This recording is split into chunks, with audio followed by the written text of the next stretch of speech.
Setoran uang aja nih.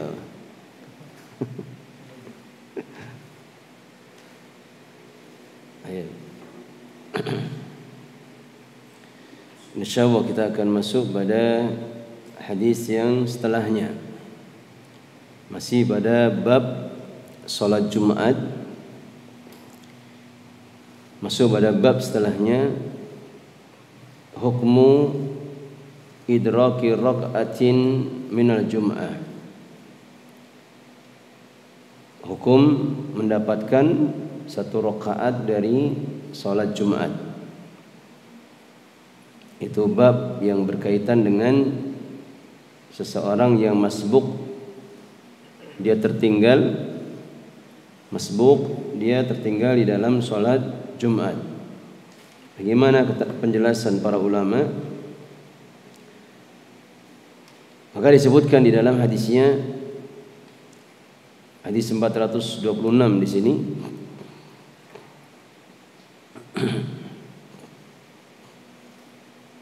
Wa an Ibnu Umar radhiyallahu anhuma qala Rasulullah sallallahu alaihi wasallam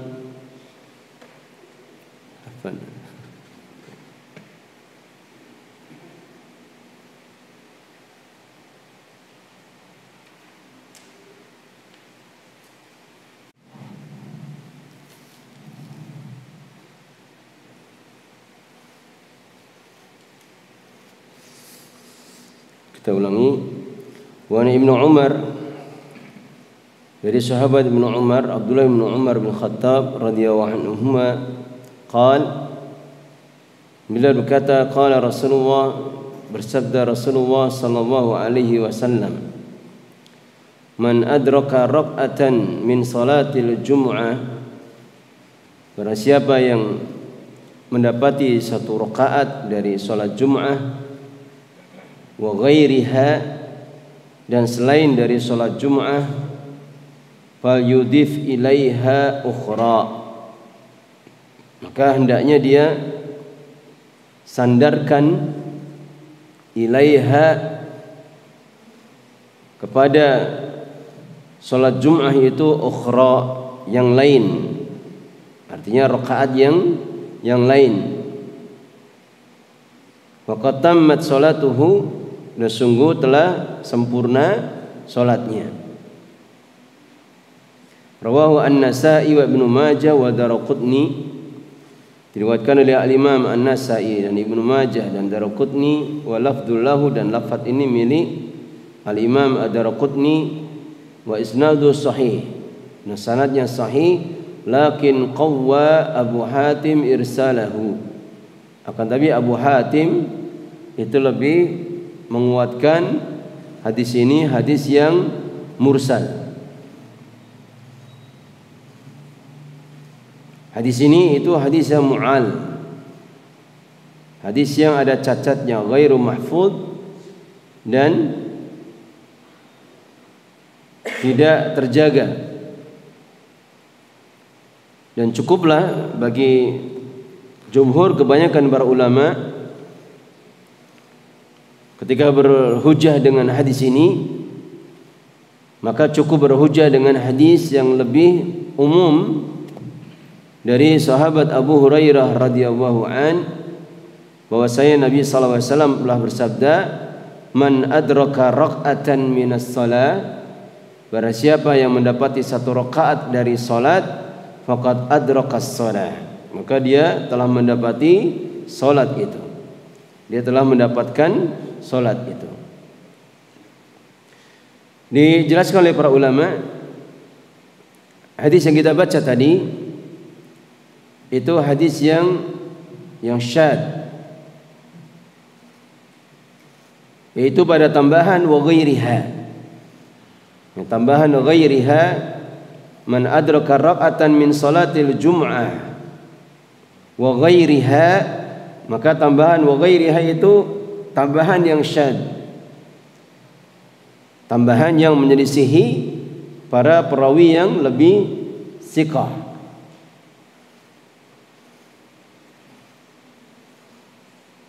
Dan para ulama berkaitan dengan batasan kapan seseorang itu dia mendapatkan pahala salat Jum'ah, maka para ulama berbeda pendapat di dalam masalah ini. Disebutkan ada 3 pendapat. Pendapat yang pertama, annal Jum'ah tudraku bi idrakil khutbah. Bahwasanya pahala salat Jumat itu hanya didapatkan dengan mendapatkan khutbah. Dengan mendapatkan khutbah, meskipun hanya sebagian saja.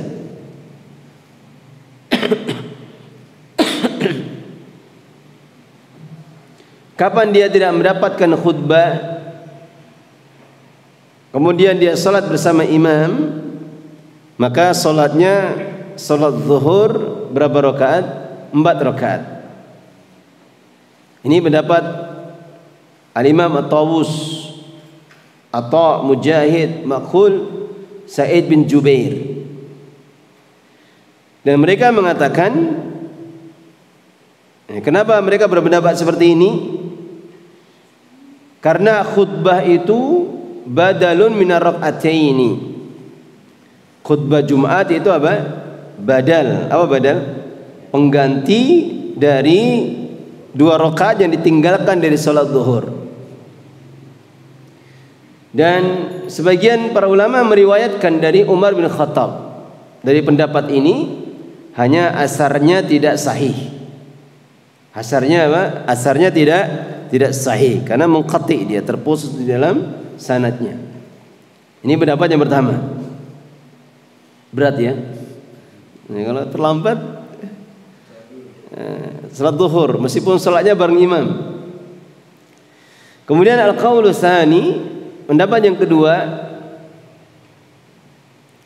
annal Jum'ah tudraku bi idrakil imami qabla taslim.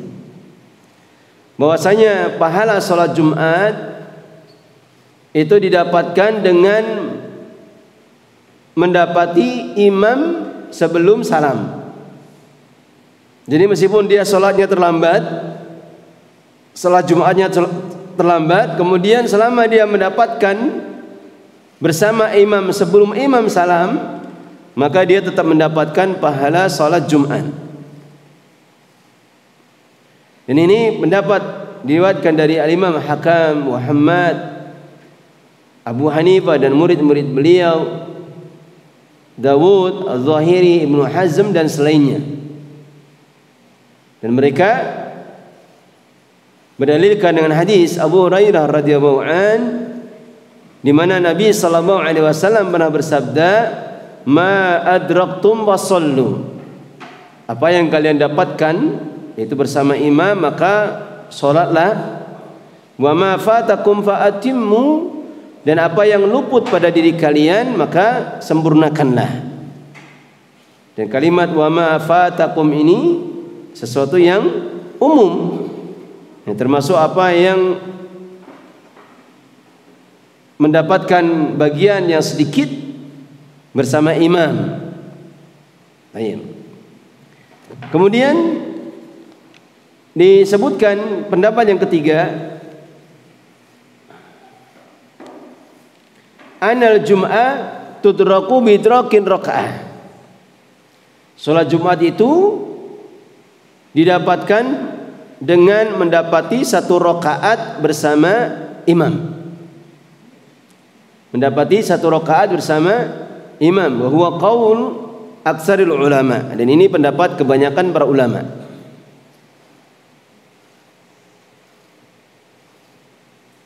Dan batasan 1 rakaat itu sebagaimana sudah berlalu penjelasannya, para ulama pun juga berbeda pendapat. Dan jumhur, kebanyakan para ulama berpendapat batasan mendapatkan 1 rakaat bersama imam ketika mendapatkan apa? Mendapatkan rukuknya bersama imam. Dia mendapatkan rukuk bersama imam, maka dikatakan dia mendapatkan 1 rakaat. Dan ini pendapat Hasan al-Basri, An-Nakhai, Az-Zuhri, Auza'i, Al-Laits, As-Thawri, Imam Malik, Imam Syafi'i, Imam Ahmad, Ishaq, dan juga pendapat yang disebutkan oleh para sahabat, di antara Ibnu Umar, Ibnu Mas'ud, Anas bin Malik, dan tidak diketahui ada seorang sahabat yang menyelisihi akan pendapat yang ketiga ini. Dan ini juga pendapat yang dirajihkan oleh Syekh Al-Albani, Syekh bin Baz, Syekh Utsaimin dan yang lainnya. Demikian juga dipilih oleh Syekh Yahya hafizahullah taala di dalam kitab beliau Ahkamul Jum'ah. Dan mereka para ulama berdalilkan dengan apa yang disebutkan di dalam hadis riwayat Imam Bukhari dan Muslim dari sahabat Abu Hurairah radhiyallahu an, man adraka ra'atan minas salati faqad adrakas salat.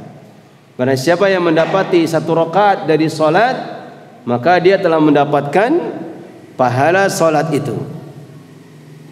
Dan kalimat minas salat, maka salat di sana umum, baik salat wajib maupun salat Jum'ah.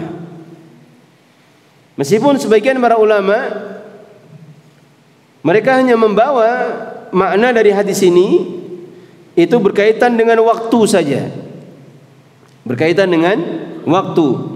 Jadi misalkan seseorang dia sholat asar misalkan, waktunya mau habis karena ketiduran, kelelahan tidur, kemudian bangun-bangun sudah menguning, bahkan hampir memerah itu matahari, dan itu waktu ittirar, waktu darurat. Maka dia berwudu kemudian sholat, dan dia dapatkan satu rakaat, setelah itu adzan maghrib. Maka kapan dia mendapatkan satu rakaat, maka dia harus sempurnakan sholatnya, dan dia dikatakan dia mendapatkan sholat di waktunya. Kemudian sebagian para ulama membawa hadis ini itu berkaitan dengan batasan ketika seseorang mendapatkan pahala sholat jamaah bersama imam. Jadi batasannya kalau misalkan dia katakanlah sholat jamaah datang terlambat dan dia hanya mendapatkan satu rakaat yang terakhir bersama imam, maka dia tetap mendapatkan pahala jamaah. Meskipun dari sisi kesempurnaan tentunya berbeda. Seseorang yang mendapatkan gerakan bersama imam di awal takbiratul ihram dengan siapa yang terlambat, tentunya pahalanya berbeda. Tetapi dia tetap mendapatkan pahala sholat jamaahnya. Baik. Dan apa yang disebutkan oleh para ulama ini dibawa untuk menetapkan hukum batasan seorang mendapatkan sholat Jumat bersama imam. Jadi misalkan dia terlambat, dan tentu terlambatnya karena udzur, dia hanya mendapatkan satu rakaat bersama imam, maka setelahnya dia sempurnakan saja, dia tambahkan satu rakaat lagi. Sehingga pendapat jumhur ini mengharuskan kapan seseorang kok terlambatnya dia sudah selesai imam dari ruku, berarti ketika dia mau sholat secara sempurna, dia sholatnya bagaimana? Dia sholat duhur berapa rakaat? 4 rakaat. Dia sholat duhur 4 rakaat. Ini kalau terlambatnya sampai tidak mendapatkan satu rakaat bersama imam. Termasuk keadaan yang sangat mungkin terjadi. Misalkan ada seseorang yang dia datang di awal waktu, dia ikut mendengarkan khutbah imam secara sempurna, kemudian waktunya iqamah qadarullah, perutnya sakit. Nah ini harus buang air ini. Dia ke belakang, dia selesaikan hajahnya, dan ternyata butuh waktu lebih lama. Dia keluar sudah mendapati salat selesai, atau dia mendapati imam sudah di rakaat yang kedua sudah bangkit dari ruku. Maka sebagian para ulama menganggap seseorang yang dalam keadaan seperti ini dia tetap dikatakan mendapatkan salat Jumat bersama imam, sehingga saatnya dia terlambat, entah dia sholat sendiri atau hanya sedikit mendapatkan bersama imam, maka sholatnya dia 2 rakaat. Akan tapi pendapat ini diselisih oleh jumhur, kebanyakan para ulama. Jumhur para ulama tetap mengatakan kalau keadaannya seperti itu, maka dia sholatnya sholat 4 rakaat. Dia sholat zuhur, sholatnya 4 rakaat, hanya saja dia diberikan udzur. Dia tetap mendapatkan pahala sempurna dari sholat Jumatnya, hanya saja sholatnya dengan 4 rakaat. Ini penjelasan para ulama.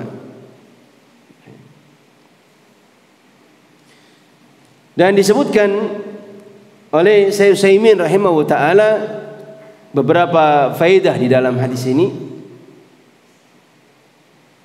Kata beliau yang pertama, anna man adraka rak'atan minas salati faqad adrakaha tammatan. Man adraka rak'atan, anna man, barang siapa yang mendapati 1 rakaat minas salati dari salat, faqad adrakaha tammatan, maka dia mendapatkan pahala sempurna dari salat itu. Maka dia mendapatkan pahala yang sempurna dari salat itu. Dan ini adalah pendapat jumhur, kebanyakan dari para ulama. Jadi batasannya dia mendapatkan 1 rakaat bersama imam. Dan jumhur juga yang berpendapat batasan seorang mendapatkan rakaat bersama imam adalah ketika dia mendapati ruku bersama imam. Baik.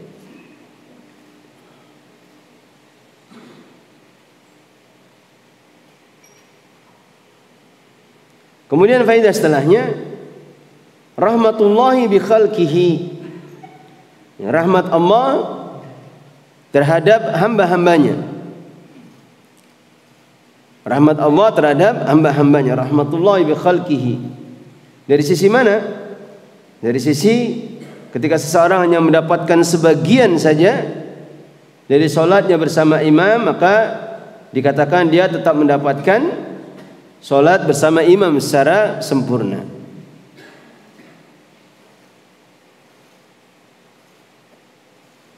Meskipun sebagaimana tadi sudah disebutkan, ya tentunya dari segi kesempurnaannya berbeda. Siapa yang datang di awal waktu tentunya berbeda dengan orang-orang yang tidak mendapatkan di awal waktu bersama imam. Sebagaimana hasungan juga para ulama, hendaknya kita berusaha untuk mendapatkan takbiratul ihram bersama imam di semua solat-solat yang 5 waktu. Dan ini salah satu tanda dari pengagungan terhadap syiar-syiar Allah Subhanahu wa taala. Pengagungan terhadap ibadah, pengagungan terhadap solat.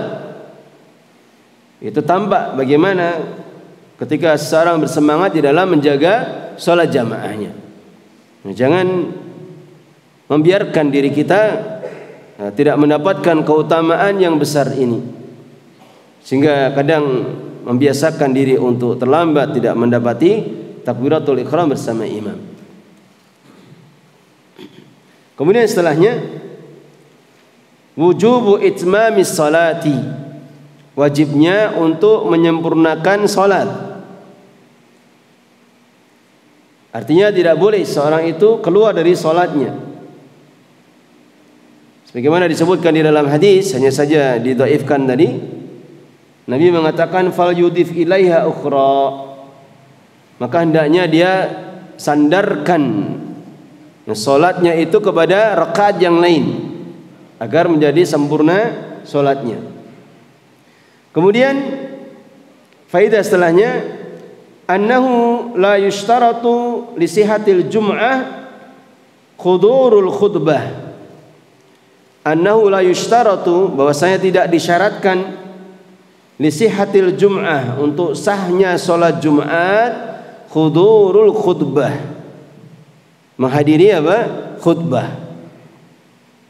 Tidak disyaratkan untuk seorang mendapatkan salat jamaah itu, salat Jumat, dia syaratkan dia harus menghadiri khutbah.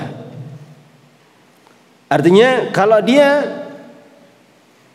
terlambat karena udzur, maka dia tetap mendapatkan salat Jumatnya. Salat Jumatnya tetap apa? Tetap sah. Beda keadaannya dengan orang yang dia tidak ada udzur, dia sengaja untuk meninggalkan khutbah Jumat, maka seperti ini berbeda keadaannya. Seperti ini berbeda keadaannya. Dia berdosa. Meskipun apa? Salat Jumatnya itu tetap sah. Dia berdosa meskipun salat Jumatnya itu tetap sah. Nah, sebagian para ulama berpendapat sebagaimana pendapat yang pertama tadi. Kalau dia tidak mendapati khutbahnya Jumat tanpa udzur, maka salatnya bagaimana? Salat Jumatnya tidak sah dan dia harus menggantinya dengan salat zuhur. Hanya saja ini dilemahkan oleh kebanyakan para ulama.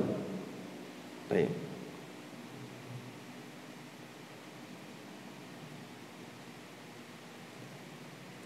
Kemudian masuk pada hadis yang setelahnya.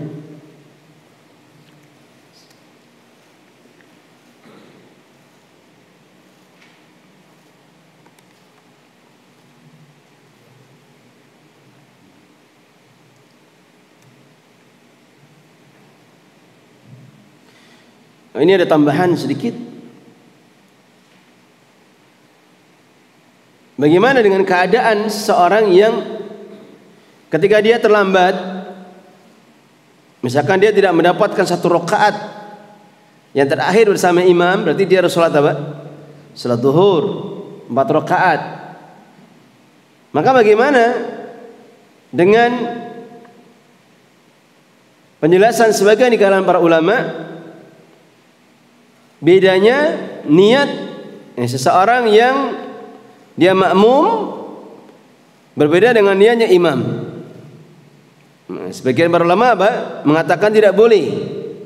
Tapi sebagaimana penjelasan yang sudah berlalu, maka seperti ini tidak ada iskal. Boleh dalam keadaan seperti itu dia menyelisih imam.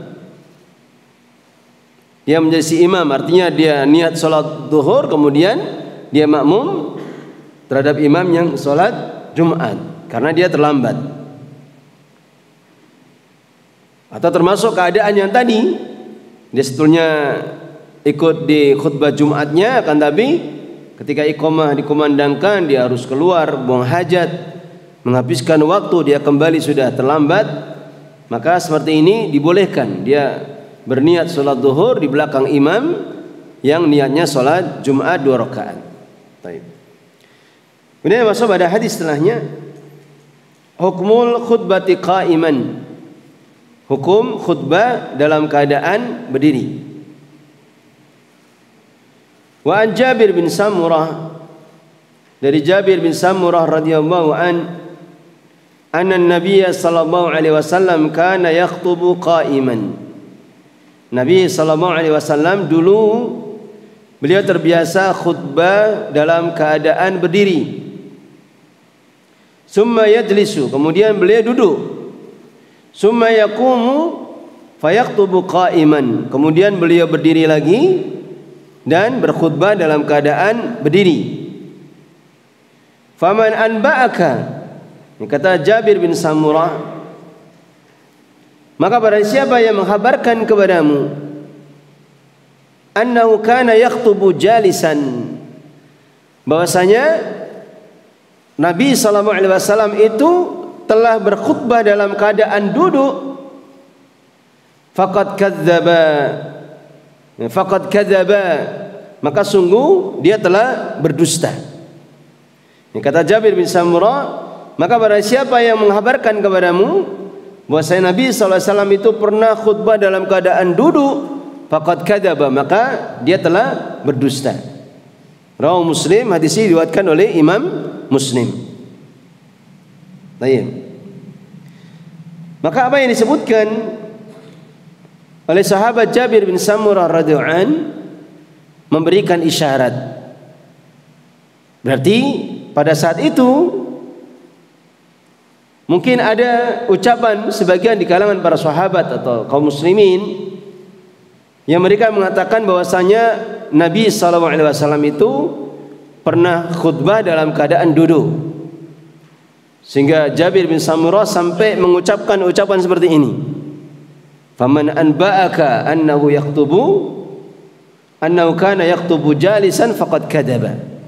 Barang siapa yang mengkhabarkan kepadamu bahwa Nabi SAW itu pernah khutbah dalam keadaan duduk, faqad kadzaba, maka dia sungguh telah berdusta. Sehingga di dalam masalah ini para ulama berbeda pendapat tentang hukum khutbah dalam keadaan berdiri. Pendapat yang pertama, bahwasanya khutbah dalam keadaan berdiri itu hukumnya wajib, sehingga tidak sah kalau khutbahnya dalam keadaan duduk. Dan ini adalah pendapat yang masyhur dari Al-Imam Asy-Syafi'i. Demikian juga diriwayatkan dari pendapat Imam Malik dan juga salah satu pendapat dari Imam Ahmad. Kemudian disebutkan oleh Al-Imam Ibnu Abdul Bar ijma' para ulama, kapan seorang imam itu mampu untuk berdiri maka dia wajib untuk berdiri. Hanya saja yang benar itu bukan ijma'. Karena tidak semuanya para ulama bersepakat tentang hal ini. Kemudian pendapat kebanyakan jumhur para ulama bahwasanya khutbah dengan berdiri itu hukumnya sunnah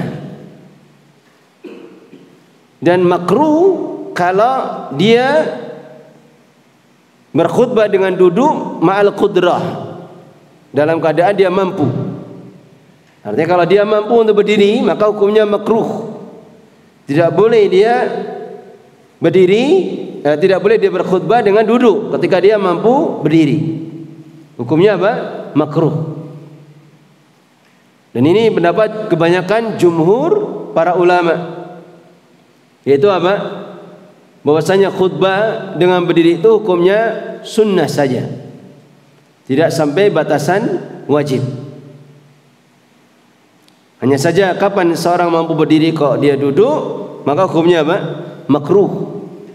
Maka hukumnya adalah makruh. Tapi di kalangan para ulama Syafi'iyah itu masyhur bahwasanya tidak boleh, tidak sah khutbah dalam keadaan duduk. Meskipun hal seperti ini hampir-hampir tidak pernah dilakukan.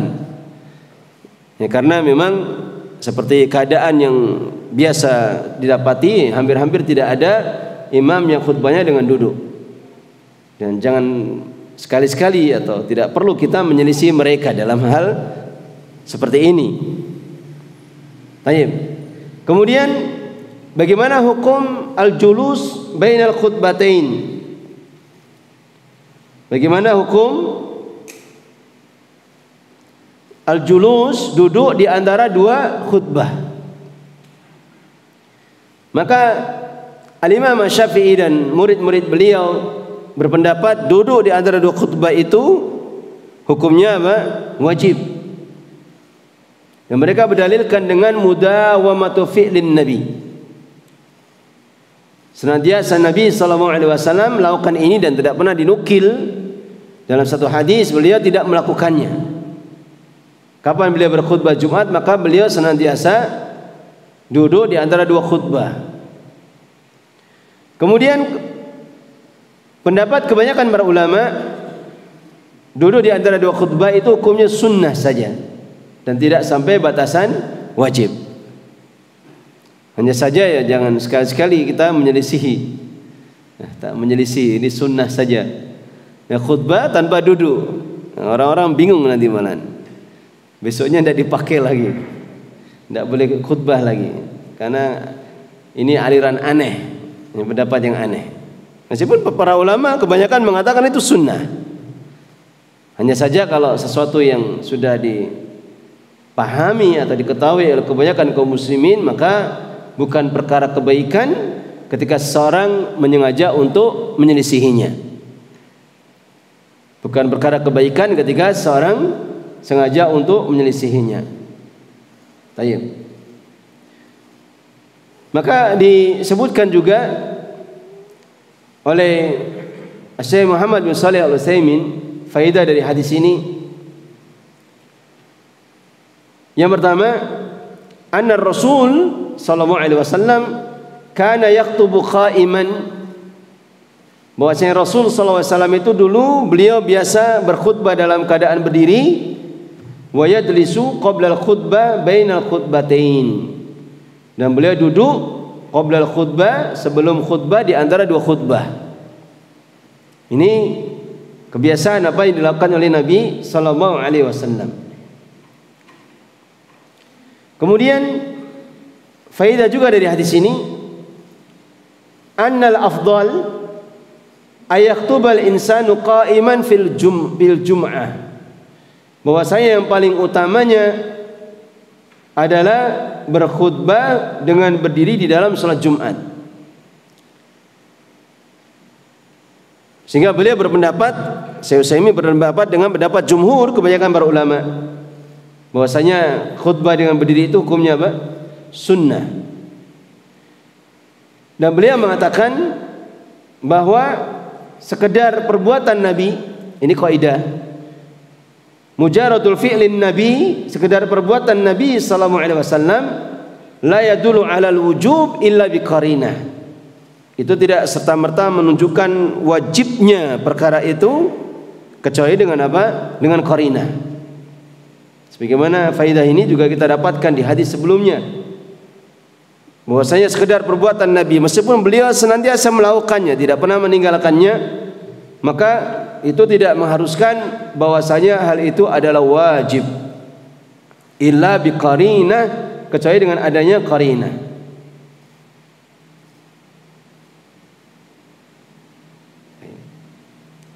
Kemudian faedah setelahnya, anna ba'dhan nas kana yadda'i fi asri sahabah anna Rasul sallallahu alaihi wasallam kana yaktubu jalisan, bahwasanya sebagian di antara para sahabat itu ada yang mendakwa bahwasanya Rasul sallallahu alaihi wasallam itu dulu kadang beliau berkhutbah dalam keadaan duduk. Hanya saja ini diingkari oleh Jabir bin Samurah. Ini diingkari oleh Jabir bin Samurah. Demikian juga yang faedah setelahnya yang beliau sebutkan, taqlidul qaul liman qala bi khilafil haq, yaitu ucapan yang keras untuk mengingkari orang yang menyelisihi al-haq, orang yang menyelisihi kebenaran. Dan ini kebiasaan di kalangan para sahabat, mereka akan mengingkari dengan keras orang-orang yang menyelisihi kebenaran, menyelisihi sunnah, petunjuk dari Nabi sallallahu alaihi wasallam. Sebagaimana ma'ruf di kalangan para sahabat hal seperti ini, bahwa kapan mereka mendapati ada satu hal yang dianggap itu menyelisih sunnah, maka akan mengingkarinya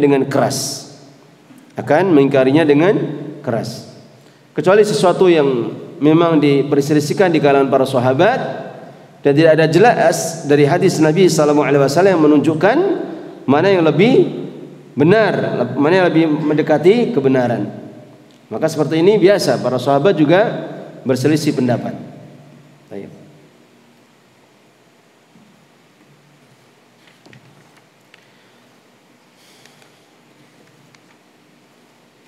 Ini setelahnya panjang, saya cukupkan sampai di sini. Mungkin kita manfaatkan untuk pertanyaan.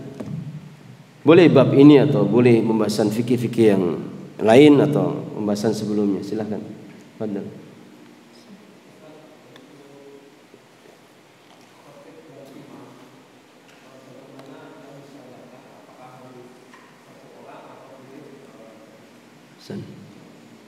Apakah tersyaratkan bahwa imam dan khatib itu harus satu orang? Maka jawabannya apa? Tidak tersyaratkan. Saya tidak tahu ini penjelasan setelahnya ada atau tidak, tapi di syarah dari Umdatul Ahkam itu ada penjelasan bahwasanya para ulama tidak mensyaratkan imam dan khatib itu harus satu orang. Hanya saja kalau ada pertanyaan mana yang lebih utama, maka yang paling utama tentunya lebih mencocoki sunnah. Karena Nabi SAW tidak pernah beliau berkhutbah kemudian di imam yang lain. atau beliau mengimami kemudian dikhutbahi yang khutbah yang lain, maka ini tidak benar terjadi di zaman beliau. Saya tidak tahu penjelasan para ulama di masa-masa beliau sakit, di akhir-akhir kehidupan beliau sallallahu alaihi wasallam itu bagaimana, apakah yang khutbah pada saat itu para sahabat, siapa yang berkhutbah, maka saya belum pernah dapat penjelasan. Insya Allah nanti kita akan carikan itu, atau semoga nanti pembahasan setelahnya ada penjelasan di sana. Jadi kalau dari sisi mana lebih utama mengikuti kebiasaan Nabi. Hanya saja hal ini tidak tersyaratkan. Sama halnya seperti khutbah Id, Idul Fitri, Idul Adha, maka tidak tersyaratkan. Hanya saja yang lebih utama yang khutbah dan imam itu satu orang saja. Baik. Ada yang lain? Betul.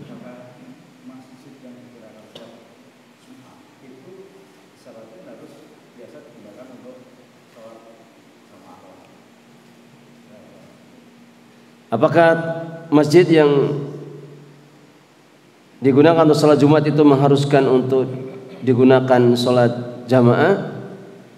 Maka zahir dari penjelasan para ulama, secara asalnya itu harus. Secara asalnya itu harus. Karena namanya salat Jumat sejak zaman dari dulu, zaman Nabi, zaman para sahabat itu yang digunakan untuk salat Jumat itu masjid jami. Misalkan salat Jumat itu adalah masjid jami. Jadi ada masjid-masjid yang banyak, maka biasanya ada salah satu yang dipilih untuk dijadikan sebagai masjid untuk diadakan salat Jumat, namanya masjid jami. Ya, kalau yang lainnya namanya tetap masjid. Tidak ada istilahnya musola, tidak ada. Di Saudi sana juga tidak ada istilahnya musola, di Yaman juga tidak ada. Semuanya namanya masjid. Hanya saja ada masjid jami. Ketika menjadikan tempat berkumpulnya beberapa masjid, jamaahnya menjadi satu untuk melakukan sholat Jum'ah. Sehingga bagaimana ini hukumnya? Misal sholat Jumat tiba-tiba dilakukan di lapangan, seperti pernah di mana, di Monas ya, sholat Jumat di Monas. Atau misalkan menggunakan satu lantai gedung khusus untuk salat Jumat tapi tidak digunakan untuk salat jamaah, ini hukumnya bagaimana? Nah seperti ini saya tidak tahu. Coba nanti kita carikan jawabannya insyaallah. Ada yang lain? Haddan.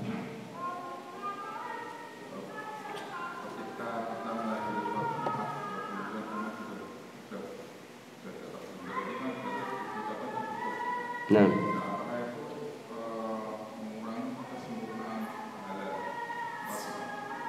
tayyib. Di pembahasan setelahnya insya Allah akan datang apa hukum khutbah. Sebagian para ulama mengatakan khutbah bukan apa syarat sahnya salat Jumat. Tadi sudah disinggung ya. Hanya saja jumhur, kebanyakan para ulama mengatakan khutbah itu syarat sahnya salat Jumat secara keseluruhan. Tapi kalau dikaitkan dengan individu-individu, maka penjelasan jumhur para ulama tadi, dia mendapatkan pahala salat Jumat ketika dia mendapatkan satu rakaat bersama imam. Tapi dikaitkan dengan jamaah, maka jumhur mengatakan khutbah Jumat itu merupakan syarat sahnya salat Jumat, satu rangkaian itu dari ibadah. Sehingga dikaitkan dengan individu-individu ketika dia datang terlambat dalam keadaan imam sudah berkhutbah, sudah naik ke atas mimbar, dan disebutkan di dalam hadisnya Nabi SAW mengatakan, maka malaikat yang mencatat siapa yang masuk satu persatu itu akan menutup catatannya, kemudian malaikat akan duduk mendengarkan khutbah. Ini maknanya apa? Maknanya kurang sempurna pahala dari sholat Jumatnya, kurang sempurna dari pahala sholat Jumatnya. Tapi dikaitkan dengan apakah sholat Jumatnya sah, maka dikatakan apa? Dia tetap sah. Tapi dikaitkan dengan kesempurnaan pahala secara keseluruhan, maka tentunya ini berkurang sebagaimana apa yang disebutkan penjelasannya oleh Nabi sallallahu alaihi wasallam. Baik. Berkurangnya bagaimana? Banyak atau tidak? Ya banyaklah. Berkurangnya banyak. Dan hendaknya kita ini membiasakan diri. Kapan kita kehilangan luput dari satu keutamaan, maka kita meyakini bahwa saya telah hilang sekian banyak atau sekian besar dari pahala kebaikan. Ya, ini harusnya kita tanamkan ini, kita camkan pada diri kita. Jangan sampai kita kehilangan keutamaan-keutamaan yang besar. Jangan sampai kita kehilangan keutamaan-keutamaan yang besar. Termasuk di dalam masalah menghadiri sholat Jumat. Hendaknya kita berusaha untuk datang di awal waktu atau minimal tidak didahului oleh naiknya imam di atas mimbar, karena akan hilang sekian banyak dari kebaikan atau kesempurnaan. Dan sebagaimana hal yang kita sampaikan tadi, bahwasanya bersemangatnya seseorang di dalam menjaga ibadahnya itu bentuk dari pengagungan kepada ibadah, pengagungan kepada Allah, kepada syariatnya, kepada syiar-syiarnya. Ini terus kita tanamkan kepada kita, pengagungan kepada semua syariat-syariat Allah Subhanahu wa taala. Baik. Ada yang lain? Ada. Ya.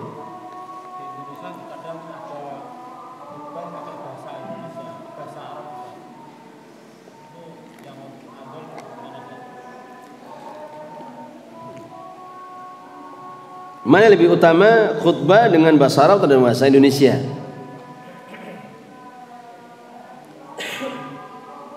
Kalau dilihat dari sisi tujuan dari khutbah itu dalam rangka apa? Nasihat, dalam rangka tadzkir, memberikan peringatan, tanbih wa tahdir, memberikan peringatan kepada kaum muslimin. Maka ketika dengan bahasa Arab itu tidak sampai nasihat, tidak sampai peringatan, tentunya lebih kurang kebaikan manfaatnya dibandingkan dengan ketika jamaah itu memahami apa yang disampaikan oleh khatibnya dari nasihat-nasihat dan peringatan. Sehingga kalau ditanya mana lebih utama, ya itu dikaitkan dengan tujuannya, maka bagaimana caranya memberikan nasihat dan peringatan kepada jamaah.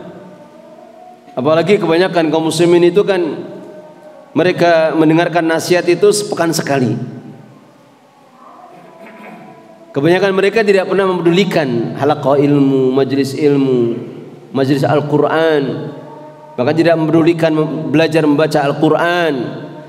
Mereka hanya punya kesempatan untuk mendapatkan nasihat ketika apa? Ketika khutbah Jumat. Dan ini akan jadi pembahasan sebetulnya di hadis setelahnya, bab tentang khutbah Jumat. Bab tentang khutbah Jumat. Sehingga yang lebih utama bagaimana caranya menyampaikan nasihat dan peringatan kepada kaum muslimin. Ada sebagian di antara kaum muslimin yang dia karena melihat Nabi tidak pernah khutbah kecuali dengan bahasa Arab, maka mereka khutbahnya dengan bahasa Arab. Ada ya di sebagian masjid seperti itu. Boleh saja, sah tidak? Sah. Tapi kalau dikaitkan dengan tujuan dari sampainya nasihat dan peringatan, maka tentunya ini bukan hal yang utama. Ada yang lain? Silakan. Fadhal.